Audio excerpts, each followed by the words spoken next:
Apostate prophet Red Van, who became big, became big on YouTube as an ex-Muslim who left Islam and started calling it out, and then converted to Christianity, and is now big in London. We also have the brilliant Andrew Gold. Andrew, ex-mainstream, now is trying his best to be DVD. Keep going. Thanks, mate. Okay, going. And Carl Benjamin, the OG political YouTuber. Almost like and finally,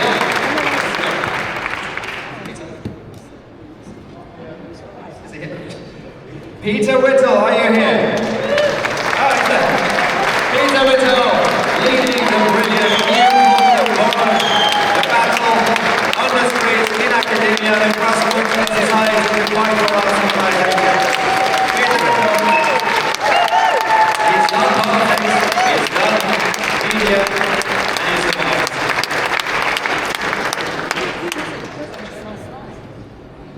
And I had the chair once. Oh, there we go.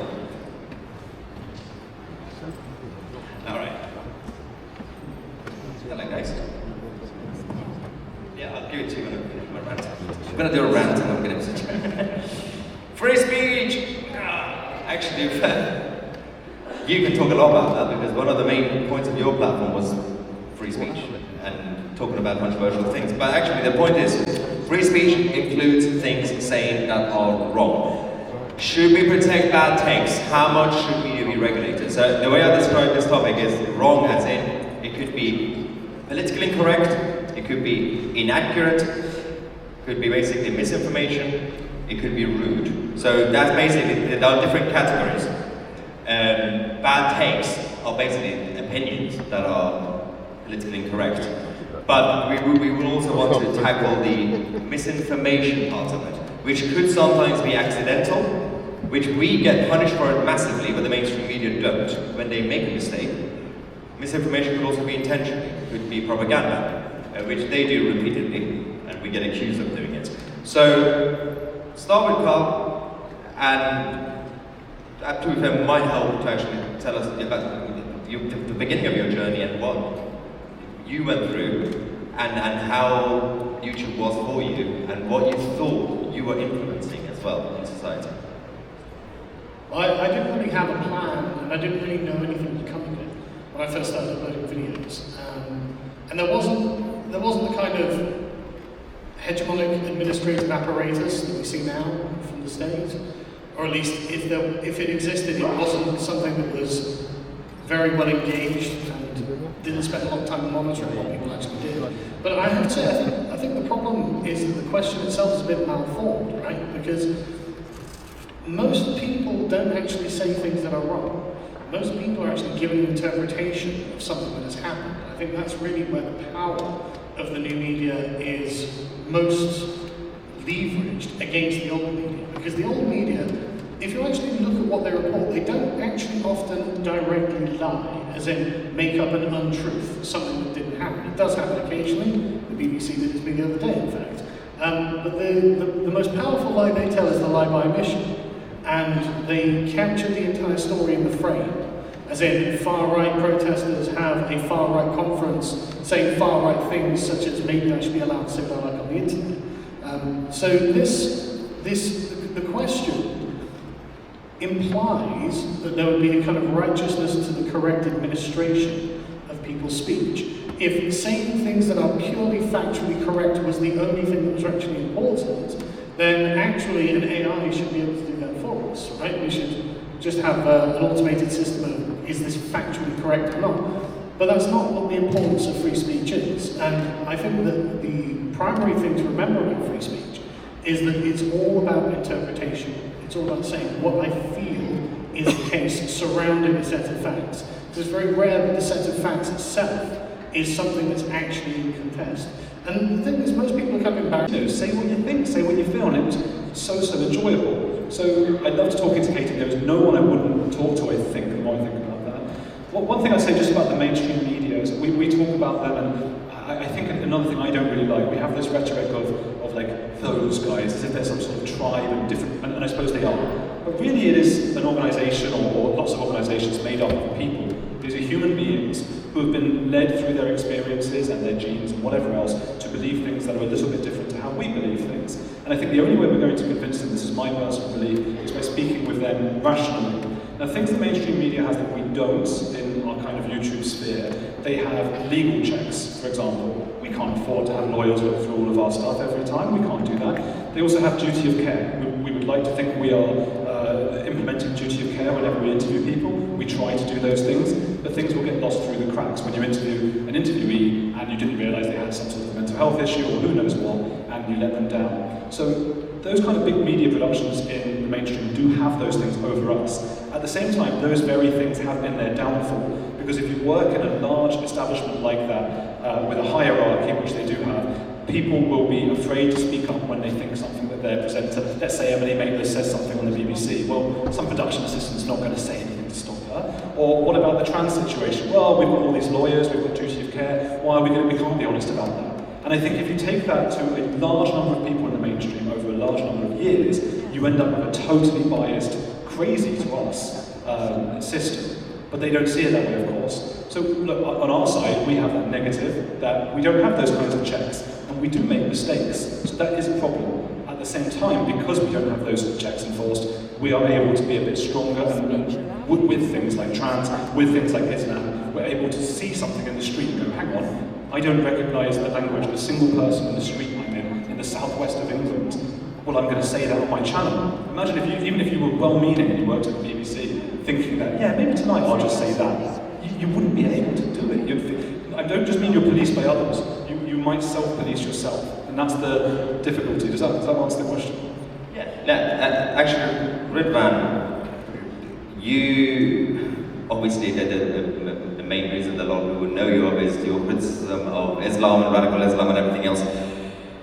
On that topic, and on this, isn't it about mostly how one would say something rather than what they say? Because, for example, you've had people like Tommy Robinson and many others like him would say the same things, but differently. Douglas Murray would talk about the same topic with different language, and you yourself as well. So like, this is basically almost like 3 different categories. Each one of these categories would get criticized or attacked on different levels. You talk about the same things, but it's about how you're saying it. So isn't it this issue, this topic, is mostly, if we have to be worried from new media side, is about us being careful how we say things rather than what we say things, right? Yeah, so first off, I know that most of us here have the same opinion, free speech is awesome, so I just want to counterbalance it by saying we should shut down all speech and also punish all those who disagree with us and who leave our ideology and maybe even exit, just kidding. So this is funny, right? It's very funny, but this is precisely the problem that I deal with when I speak about Islam. Because with Islam, as many of you might know, there is the problem that if we leave the religion, then we are supposed to be executed according to the proponents and the traditions of this religion. And we have voices here in this country, like Ali Dawa, a YouTuber with over 1 million subscribers, even more subscribers than Tousi, which is very surprising. It started before me. or others who actually say that they want in the future a situation where they can be in charge of who is allowed to speak and who is not allowed to speak, and they want to be able to have the laws in their hands to execute people like me, for example. So when it comes to speaking against this, it becomes very difficult for somebody like me, who himself is an apostate and under a death sentence, to think about how I should say things, or how I should express my criticism of Islam, for example.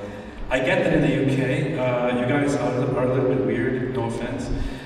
So you have this whole difference between the whole elite perspective and the less elite perspective. For example, when Tommy Robinson speaks and says the exact same things that Douglas Murray says, everybody's in a shock. Whereas with Douglas Murray, it's just an average day of Douglas Murray talking, so nobody really cares.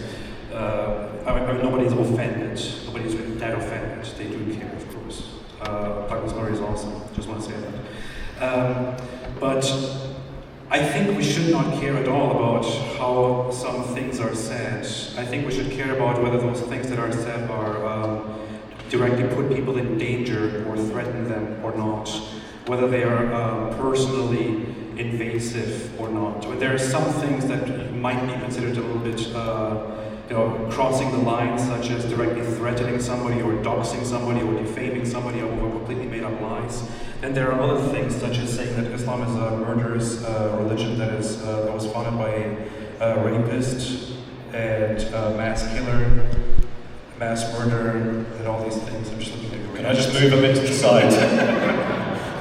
These things I think we should be able to say without having any regard at all for how we say them. People will be offended, people will be a little bit outraged, but the thing is, the way you guys are handling the demographics here right now in this country, you will very, very quickly lose the ability to say things about that no matter how you say them. And I think you need to have the right to say these things regardless of how you say them. You need to be able to point out that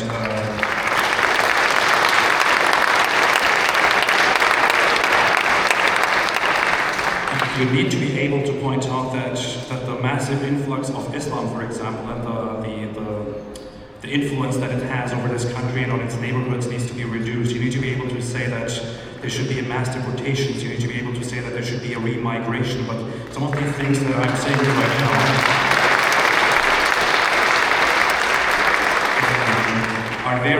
are very controversial. In fact, I'm wondering if I'm going to get in trouble with the law now. If I'm going to be banned from coming back or something. So it is very messed up. But back to the point. I think nobody should care a bit about how something is said. We should care more about simply saying it and whether it is directly harmful and threatening or not. As long as we don't threaten the lives of people, as long as we don't defame people on a personal basis or dox them or put them in danger, we should be able to say that there should be a demographic change, for example. This shouldn't be banned, this shouldn't be illegal, and nobody should be concerned about it for even a single second.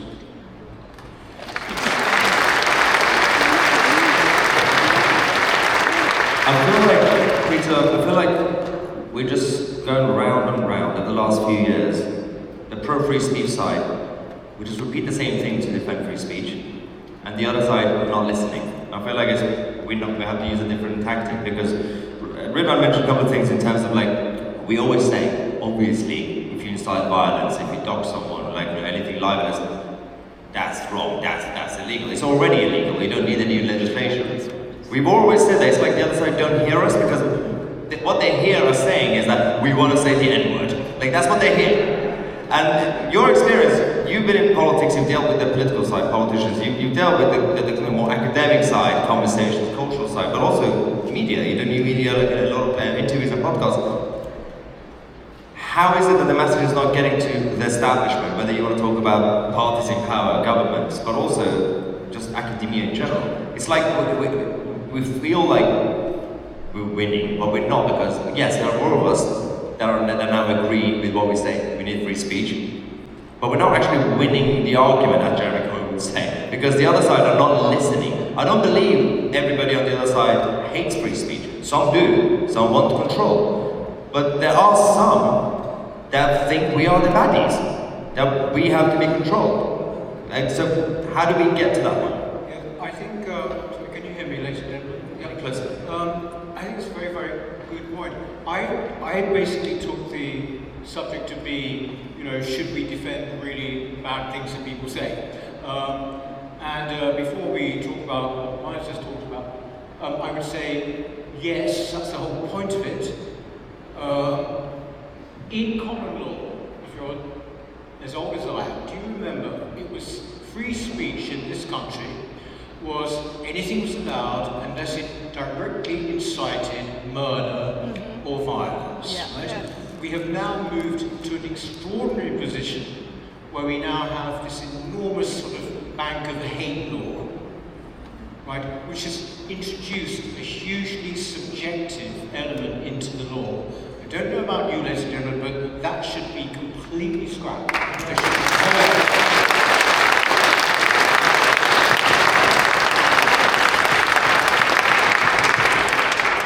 I would actually agree with what I think what I was saying there, which was that we haven't won, we're not even near winning on this front. Simply, I don't mean to be discouraging, because here we are sitting here in this wonderful place and we all do what we do, and it's great. But please, it's a bit like the argument about work being over. No, just sort of various expressions of it, maybe a little bit blunter, but basically we're far from winning. There are three things I would just like to say to this just by way of introduction. One is that you probably know that we might have coming down the line a new definition of Islamophobia. I'm sorry to be repetitive if you already know this, but I can actually tell you what it is. I've talked about it so much. This is the definition that's been adopted by Labour and actually every party except the Tories. Islamophobia is rooted in racism and is a form of racism which targets expressions of Muslimness or perceived Muslimness. Now, if that goes on the statute book in any shape or form, that's not just a blasphemy law by the front door, frankly. It's also not allowing any criticism of Islam at all. Right? So what we should be doing is making sure that everybody outside this room knows about this, because I can tell you they really do not. The two other areas I would say, just by way of introduction, are this.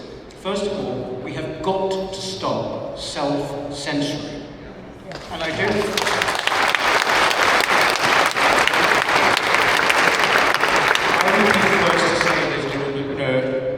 I'd be the first to say, you're in a job, you've got a mortgage, you've got kids.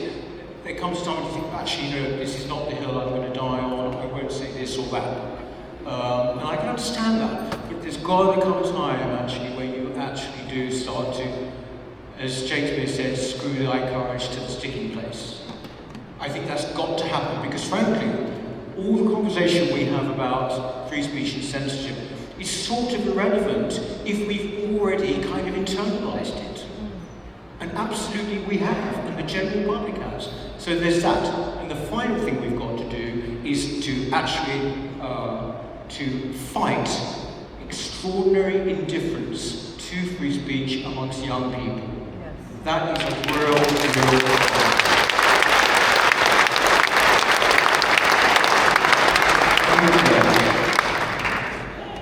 Well, I mean, if we go to the issue of free speech being allowed or not, I think one of the other things that I'm going to give you a perspective on this is that I think it's not getting through. Is that right now, the Guardian or the Labour Party would say, what are they complaining about? They're sitting here, they have a venue, they can talk. I think they don't understand what we're complaining about. We're not complaining that we don't have this. Of course we have this. We have an issue with actual liberty or lack of liberty on a constitutional level. And as you said, common law's gone basically at this point. It's not been respected. It's the fact that we're not complaining about us, complaining on your behalf. We could survive. He's been cancelled, as I said 17 times. So you guys, if you get cancelled, who's going to be your voice? We can find a way, most of the time. We're speaking on your behalf, but they think we're just being selfish, and we just want to you already have your audience, you've got fans, you still struggle because you keep demonetizing us left, right, and center. But it's about you guys. We're speaking on behalf of you guys, because you guys are the ones who kept telling us and everybody else we need free speech. If the parties would stop listening, then somebody else had to. And have you noticed that they're not actually, that nobody's listening to the free speech side? Why not free speech?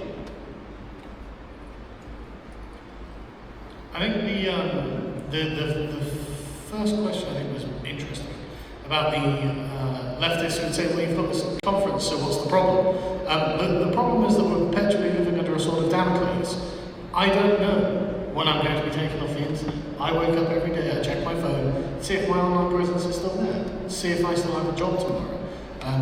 But I know that people on the left don't feel that way. I know that there's a whole section of politics that don't have this problem. And sometimes, when they go too far and say, oh, well, we're going to start criticising Israel, or something like that, and suddenly they're like, well, hang on a second, I'm in danger of getting cancelled now too. I'm like, well, how does it feel? And it actually feels quite uncomfortable. The point being, why ought we to live under the sword of Damocles? And the answer is because if you actually look at the power structures and the way that this goes, the thing is always travelling in one direction. It's always the imposition on us to be non-offensive. It is never an imposition on the other to be non-offensive. I mean, the other day, during some of the protests, I saw pictures of the illegal immigrants just laughing out of the balconies.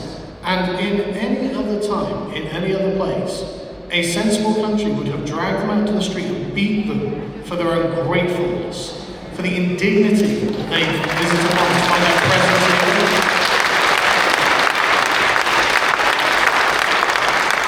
How dare you come into our country and treat us this way? And this lack of dignity is what has visited us every single day. But the nature of the laws themselves that are imposed upon us. Has there ever been a non-white person who has gone to jail for hate speech? Has anyone ever heard of such a thing? The law is against the white people of this country. It is for the non-white people of this country. This is what we mean when we say we are second-class citizens on our own land. This is unacceptable.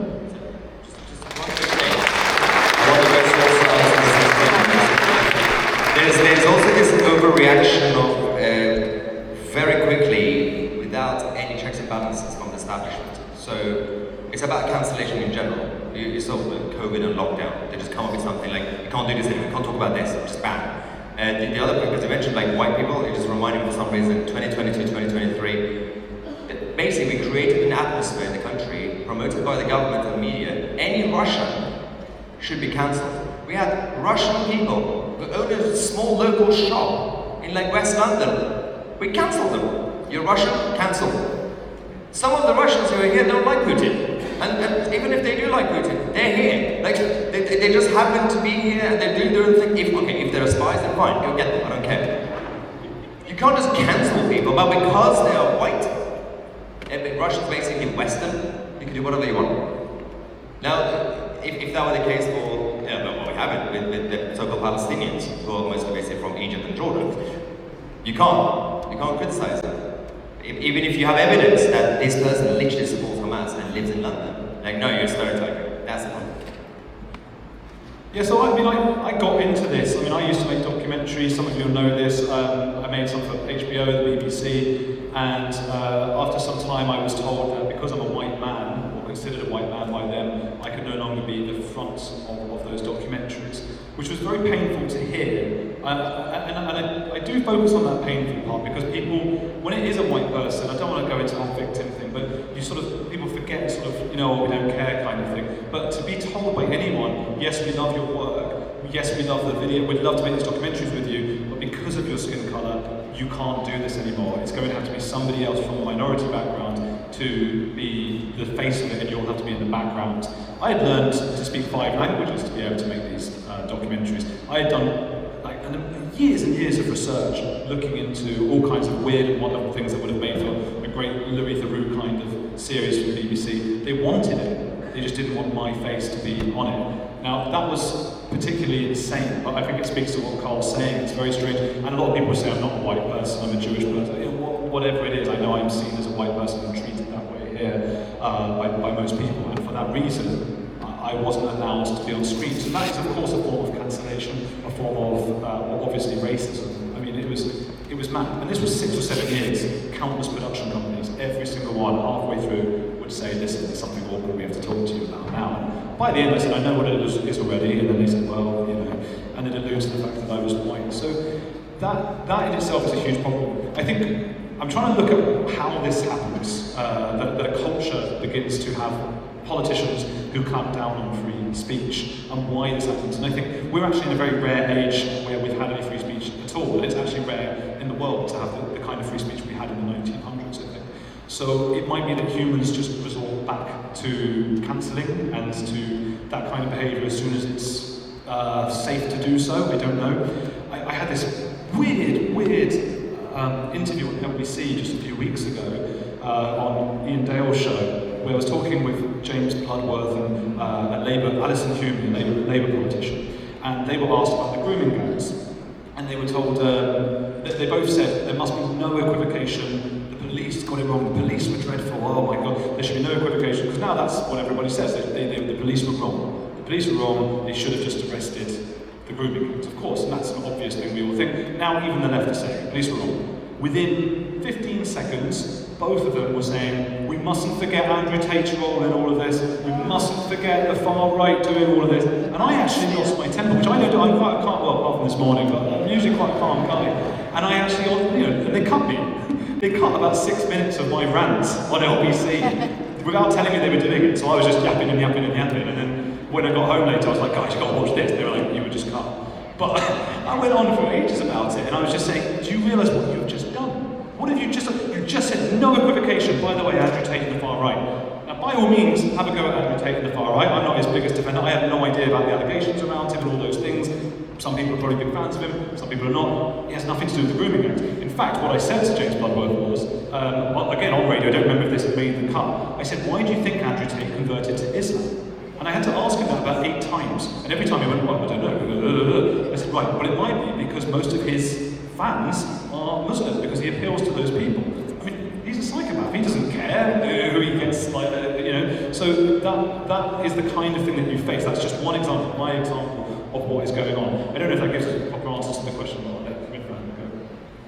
Yeah, so I first have to point out, I looked into a lot of Andrew Tate stuff, and I must say that the guy is clearly a sex trafficker and also a rapist. I have to find it out, sorry, to put it mildly. But, allegedly. No, not allegedly. The other thing is, so Carl just asked the question if you've ever heard of a white person, of a non-white person arrested over free speech or hate speech. I have to say, I actually do know of 2 cases, so you're wrong. Yeah. I know of one guy who is Israeli Jewish who was actually arrested because he burned the Quran that he himself owned. So there you go. And then another person was a Turkish person. I recently talked to him. He also got arrested for burning the Quran. So there you go. Got it. Very interesting how we see the hierarchy of values works, isn't it? Somehow Islam's right at the top. Yeah, and that's the problem. So there is something clearly wrong with how speech or action is assessed here, and what goes and does not go. I'm not a big fan of burning books. I think it's a dumb thing to do, and of course burning books, as far as it concerns actually doing what the Nazis did, and suppressing them and getting rid of them, and for that purpose burning them, of course, would be ridiculous. I think no information, no book should be suppressed and burned.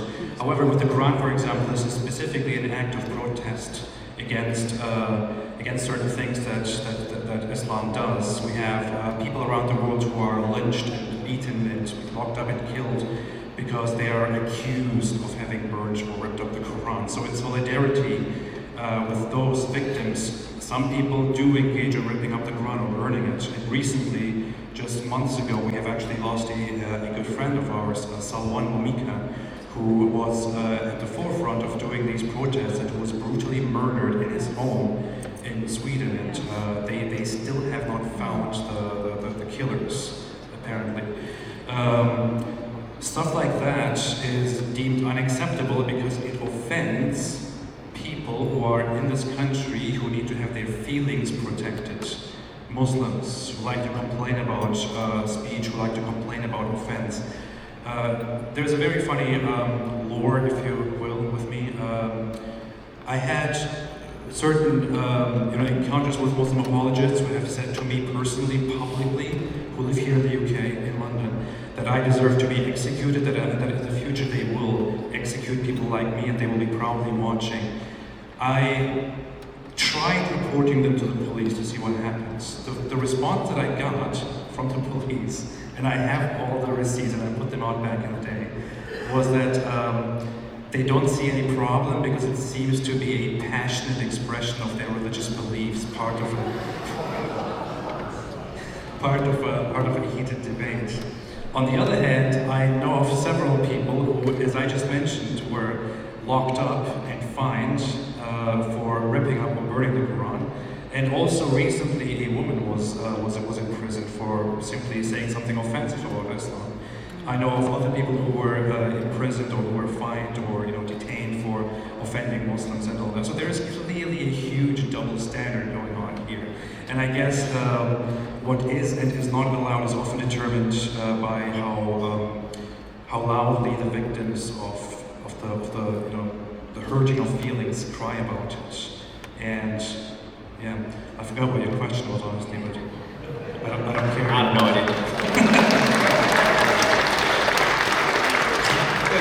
I would say I agree with you. You should be able to burn a book or rip up a book, a holy book.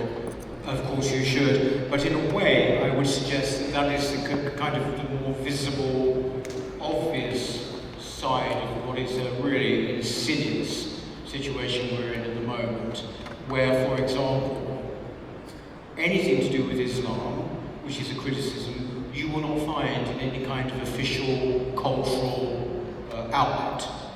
So, for example, I wrote about the arts and cultural analysis for many years before I did this thing. And not kidding, you would not ever see a play or a film or a TV drama or anything which would in any way seriously criticize multiculturalism. Never, right? When it comes to Islam, these great beacons of free speech, the arts, are totally mute. If anything, their whole existence now is based on essentially celebrating and furthering that particular agenda. They often rely on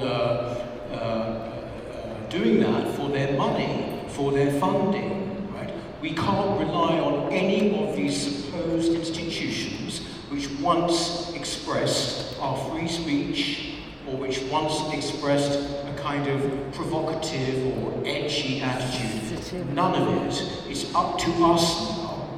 What I would love to see new media do, we've tried to do it with documentaries, is that somehow we've got to get into a position where we can offer alternatives in these areas too.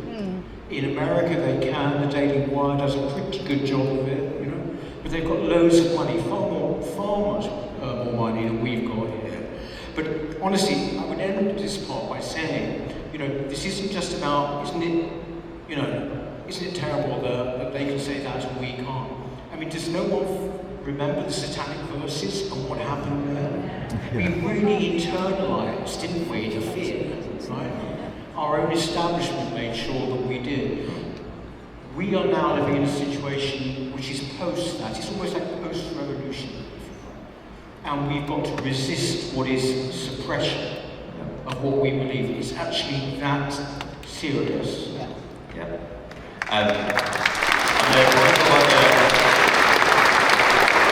Peter mentioned about arts and then documentaries and everything else and Daily Wire. In fact, we are doing this now. Tousi TV Plus, our independent platform, our app. Tousi TV on YouTube obviously is your breaking news reporting and live news, but what we've started to do, obviously, we got Harvey here, we've got obviously our team Luke and everybody else.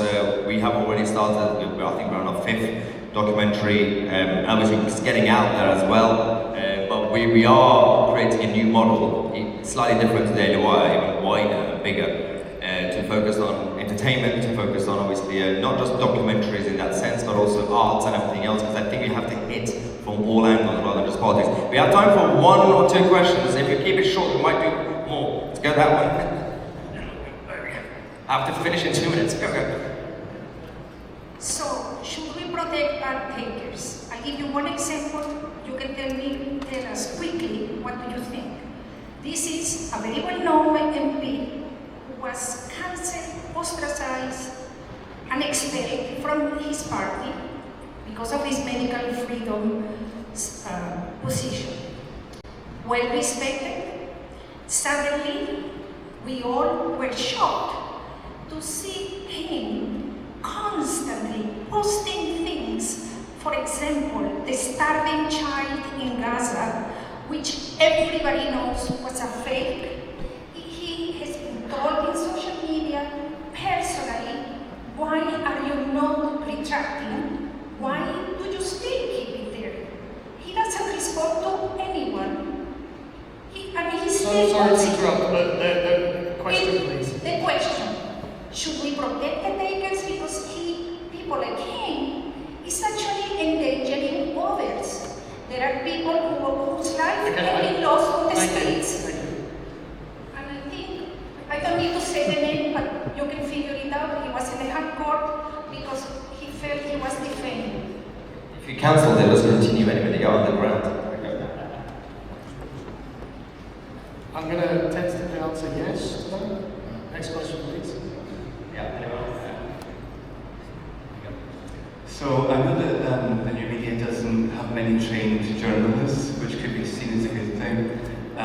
But obviously journalists have a code and there's lots of factors as to when you cover a story or not. Something I noticed a couple of weeks ago, there's an up-and-coming YouTuber called British Stand, and he actually reported that Lucy Connolly was going to be released, right, after a year's imprisonment. And I thought, okay, that's interesting. And I'm a regular viewer of Dan Wootton Outspoken, and he didn't mention it at all. So what I assume happened was that maybe British Dan jumped the gun, because I know that Dan Wootton, he would have mentioned it, and he is a trained journalist. So the question I'd like to ask is, what do you think will happen to the new media if that type of mistake gets made quite a lot, because this journalistic code isn't followed, if you like? So I don't think that's a mistake, and I think that there's a misunderstanding and a misalignment of expectations. So I'm not a journalist, I'm a commentator and a philosopher, but the things that I talk about are the things that I personally find interesting, because I don't have an editorial board, I don't have anyone advising me, and I just respond to what I think is important. If a certain person, I don't know, Dan Wootton didn't cover this particular story, but again, he's just one person. The thing with the new media is it's a disaggregated plurality of people. So you can't expect one person or one outlet to cover all subjects. You have to go and look for the subjects that you want to hear about yourself. There's no other way that can work either. Actually, can I just chip in on that? Yeah. You said there's a journalist code. I think they're just political activists, most of them. I mean, to me, there's no real code. All I would say to you is that the way it works usually is that they don't actually have to tell outright lies about things. It's all about lying by omission. During the editorial conference, people will just say, this isn't really our story, or this isn't really one for us. And so therefore, and that could be grooming gangs, it could be anything. But that's about as near as a code as there is, I think. I think I just want to ask the audience a question. We just talked about movies and films made about certain things that people might be offended about. But since Tousi is starting a revolution here and also starting a plus service here, who here thinks there should be a proper, honest movie about the life of the Prophet Muhammad?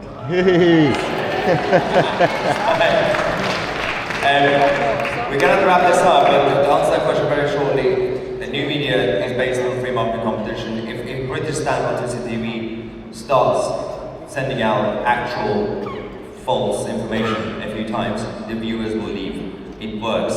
The free market works. Thank you, ladies and gentlemen. But don't worry, we're going to have a whole Q&A session for those of you who've been waiting. The whole session will be Q&A, any questions you have shortly. But first, thank you, ladies and gentlemen.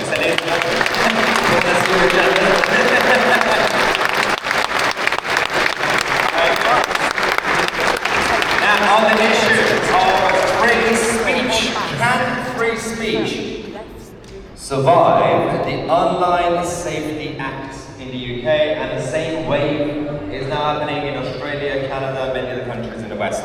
We have the lovely barrister, Stephen Barrett.